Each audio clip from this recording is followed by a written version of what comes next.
Menurut Imam Al-Ghazali di dalam kitab Minhajul Abidin, ada 7 jurus tipu daya setan yang harus diwaspadai oleh orang-orang beriman. Jadi setan itu dia tidak akan pernah senang dan tidak akan pernah membiarkan hamba-hamba Allah menjadi hamba-hamba Allah yang beriman dan rajin mengerjakan berbagai amal ibadah yang diperintahkan oleh Allah SWT. Setan akan terus berusaha untuk mencegah agar hamba-hamba Allah tidak melakukan amal-amal ibadah yang diperintahkan oleh Allah. Dan bahkan ketika hamba-hamba Allah mengerjakan amal-amal ibadah, setan juga dia tidak akan pernah berhenti untuk mengeluarkan berbagai siasatnya, berbagai jurusnya, agar amal ibadah yang dikerjakan oleh hamba-hamba Allah ini, amal-amal ibadahnya itu rusak dan sia-sia. Nah, agar bisa terbebas dari berbagai tipu daya setan ini, maka kita harus bisa memahami apa saja 7 tipu daya setan seperti yang ditulis oleh Imam Ghazali di dalam kitab Minhajul Abidin. Apa saja 7 jurus tipu daya setan tersebut? Yang pertama adalah jurus mencegah. Nah, setan ini dia akan mencegah seorang hamba Allah agar tidak mengerjakan berbagai amal ibadah. Namun ketika hamba Allah tersebut dilindungi oleh Allah Subhanahu wa taala dan menolak bujukan setan tersebut dengan mengatakan, "Aku sangat membutuhkan amal baik sebab aku harus membawa bekal dari dunia yang fana ini untuk menuju akhirat yang abadi." Maka setan itu dia akan melanjutkan dengan cara yang kedua. Cara yang kedua yaitu jurus menunda-nunda. Setan dia akan membisikkan kepada seorang hamba untuk menunda-nunda mengerjakan amal ibadahnya. Dan jika hamba tersebut dilindungi oleh Allah dan menolak bisikan itu dengan mengatakan, "Ajalku tidak berada di tanganku, maka aku tidak akan menunda-nunda amal ibadahku hari ini untuk esok hari. Jika aku menunda amal hari ini untuk esok, maka kapan aku akan mengerjakan amal esok harinya? Sebab setiap hari itu ada amalannya." Maka setan dia akan melanjutkan dengan menggunakan cara yang ketiga, yaitu jurus tergesa-gesa. Di jurus yang ketiga ini, setan akan menganjurkan kepada seorang hamba untuk tergesa-gesa dalam mengerjakan amal ibadah. Setan akan membisikkan, "Tergesa-gesalah agar kamu cepat-cepat terbebas dari ini dan dari itu." Dan apabila Allah Subhanahu wa taala melindungi hamba tersebut dan hamba tersebut menolaknya dengan mengatakan, "Amal yang sedikit tetapi sempurna adalah lebih baik dari amal yang banyak tapi kurang sempurna," maka setan akan melanjutkan dengan menggunakan cara yang keempat. Cara yang keempat yaitu jurus agar dilihat manusia.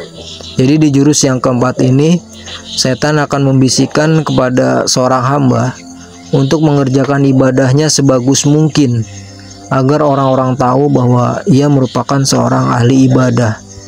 Dan jika Allah Subhanahu wa taala melindungi hamba tersebut dan dia menolak bisikan itu dengan mengatakan, "Apa perlunya aku beramal untuk dilihat manusia?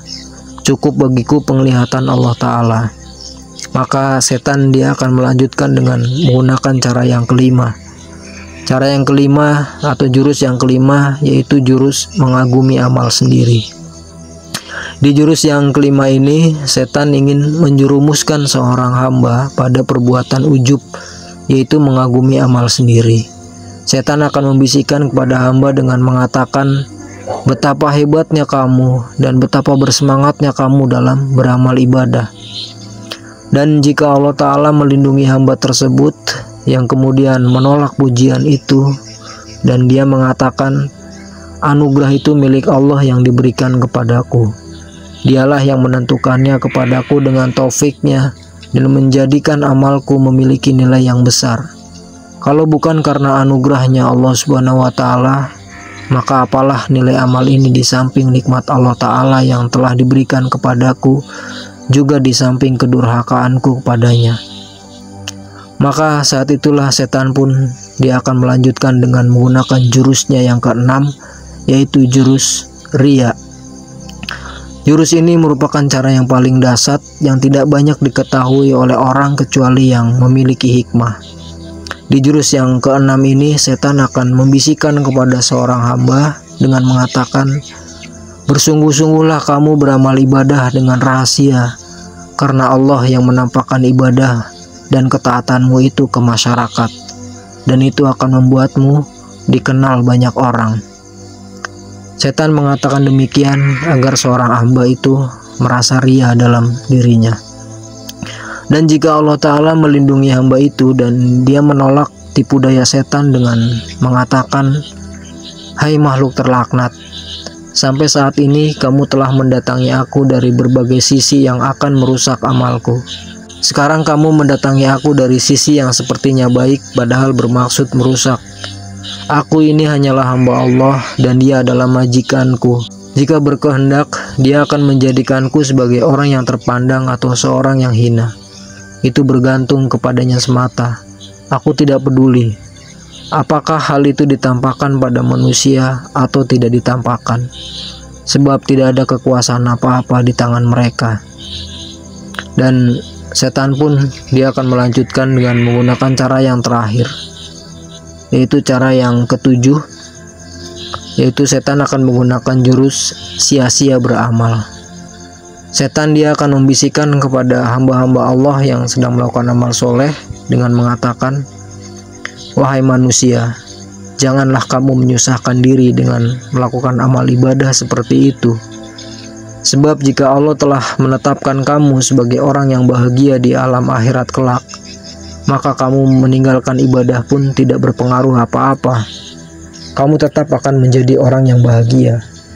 Sebaliknya, jika kamu telah ditetapkan olehnya sebagai orang yang celaka, tidak ada gunanya kamu beramal ibadah, karena kamu tetap akan celaka di akhirat nanti. Karena semuanya telah ditetapkan takdirnya oleh Allah, maka perbuatan baik atau burukmu tidak berpengaruh apa-apa terhadap nasibmu di akhirat kelak. Begitulah yang dibisikkan oleh setan di jurusnya yang ketujuh ini kepada hamba-hamba Allah yang sedang melakukan ibadah. Dan ketika Allah Subhanahu wa Ta'ala melindungi hamba tersebut dan hamba tersebut menolak bujukan setan itu dengan mengatakan, aku hanyalah seorang hamba dan hamba itu harus menjalankan perintah untuk menyembahnya, sedang Allah itu lebih tahu mengenai rububiyahnya. Dia dapat menghukum siapa saja yang dia kehendaki dan dapat melakukan apa saja yang dia inginkan. Bagaimanapun juga, beramal itu lebih bermanfaat bagiku. Sebab jika aku diciptakan bahagia, maka aku tetap membutuhkannya untuk menyempurnakan pahalaku. Jika aku celaka, maka aku tetap membutuhkannya agar aku tidak menyesali diriku nantinya. Karena Allah tidak akan mencelakakan dan menyiksaku lantaran aku taat kepadanya. Kalaupun aku dimasukkan ke dalam neraka karena ketaatanku, maka itu lebih aku sukai daripada aku dimasukkan ke dalam neraka karena perbuatan durhaka yang telah aku lakukan. Namun bagaimana bisa demikian, sedangkan janjinya adalah tepat dan firman-Nya adalah benar. Dia telah menjanjikan balasan pahala bagi hamba-hambanya yang taat. Maka siapa saja yang menjumpai Allah Ta'ala dalam keadaan beriman dan taat, ia sama sekali tidak akan dimasukkan ke dalam neraka, dan malah akan dimasukkan ke dalam surganya. Bukan karena ia hamba itu berhak mendapatkan surga lantaran amalan yang dikerjakannya, akan tetapi karena janji Allah yang maha tinggi lagi maha suci itu benar. Itulah 7 jurus tipu daya setan yang digunakan oleh setan untuk menjerumuskan hamba-hamba Allah agar tidak menjadi hamba-hamba Allah yang beriman, yang rajin mengerjakan amal ibadah sebagaimana yang dituliskan oleh Imam Ghazali di dalam kitab Minhajul Abidin. Jadi 7 tipu daya setan itu dimulai dari jurus pertamanya, yaitu mencegah orang-orang hamba-hamba Allah agar tidak melakukan amal ibadah. Kemudian jurus yang kedua itu adalah jurus menunda-nunda, yaitu bisikan-bisikan setan agar hamba-hamba Allah ini menunda-nunda untuk melakukan amal ibadah. Dan dilanjutkan dengan jurus yang ketiga, yaitu jurus tergesa-gesa, di mana setan ini membisikkan kepada hamba-hamba Allah yang melakukan amal ibadah agar amal ibadahnya itu dilakukan dengan tergesa-gesa.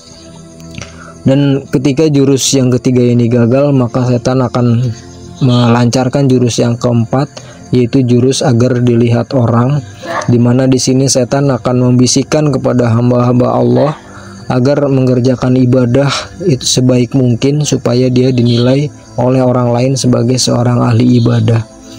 Dan di jurus yang kelima, yaitu jurus ujub, setan akan membuat hamba-hamba Allah yang mengerjakan amal ibadah ini muncul rasa ujub, yaitu mengagumi amalnya sendiri. Dan di jurus yang keenam, yaitu setan akan membisikkan ria kepada hamba-hamba Allah yang sedang mengerjakan amal ibadah agar mengerjakan amal ibadah sebaik mungkin dan dengan rahasia, dan berharap bahwa Allah Subhanahu wa Ta'ala akan menampakkan ibadahnya di hadapan masyarakat sehingga dia akan dikenal sebagai orang yang soleh di masyarakat. Jurus yang ketujuh, yaitu setan akan membisikkan kepada manusia bahwa amal yang dikerjakan oleh manusia itu akan sia-sia karena Allah sudah mentakdirkan semua manusia itu akan masuk ke dalam surga atau neraka. Imam Ghazali menjelaskan bahwa untuk menjaga dan menyelamatkan diri dari langkah tipu daya setan, orang-orang beriman itu harus bisa menutup semua jalan masuk atau aksesnya, sehingga setan tidak dapat mendekat dan menguasai kita. Imam Ghazali menjelaskan bahwa tidak mungkin seseorang bisa menutup akses itu bila dia tidak mengetahui jalan masuk atau pintu-pintunya. Ini berarti tugas pertama yang harus dilakukan adalah mengenali pintu-pintunya, lalu menutup rapat-rapat sehingga setan tidak bisa mendekat karena dia akan kehilangan akses. Di antara pintu-pintu yang harus dikenali itu menurut Imam Al-Ghazali yaitu pintu amarah dan pintu syahwat, pintu dengki dan iri hati, pintu makan minum secara berlebihan, pintu cinta dunia, pintu tergesa-gesa, dan pintu buruk sangka kepada sesama umat Islam. Imam Ghazali menggambarkan setan itu seperti anjing kelaparan yang selalu mendekat. Jadi setan itu seperti anjing kelaparan yang dia akan selalu mendekat ketika ada makanan. Nah, hati yang kotor itu merupakan santapan yang lezat untuk makanan setan. Jadi ketika hati manusia itu kotor, maka setan akan terus datang. Dia tidak akan lari hanya dengan gertakan atau bahkan dengan membaca ta'awuz ataupun halqallah. Tapi ketika hati kita bersih, maka insya Allah hanya dengan menyebut asma Allah saja setan akan lari terbirit-birit. Allahu a'lam bishawab.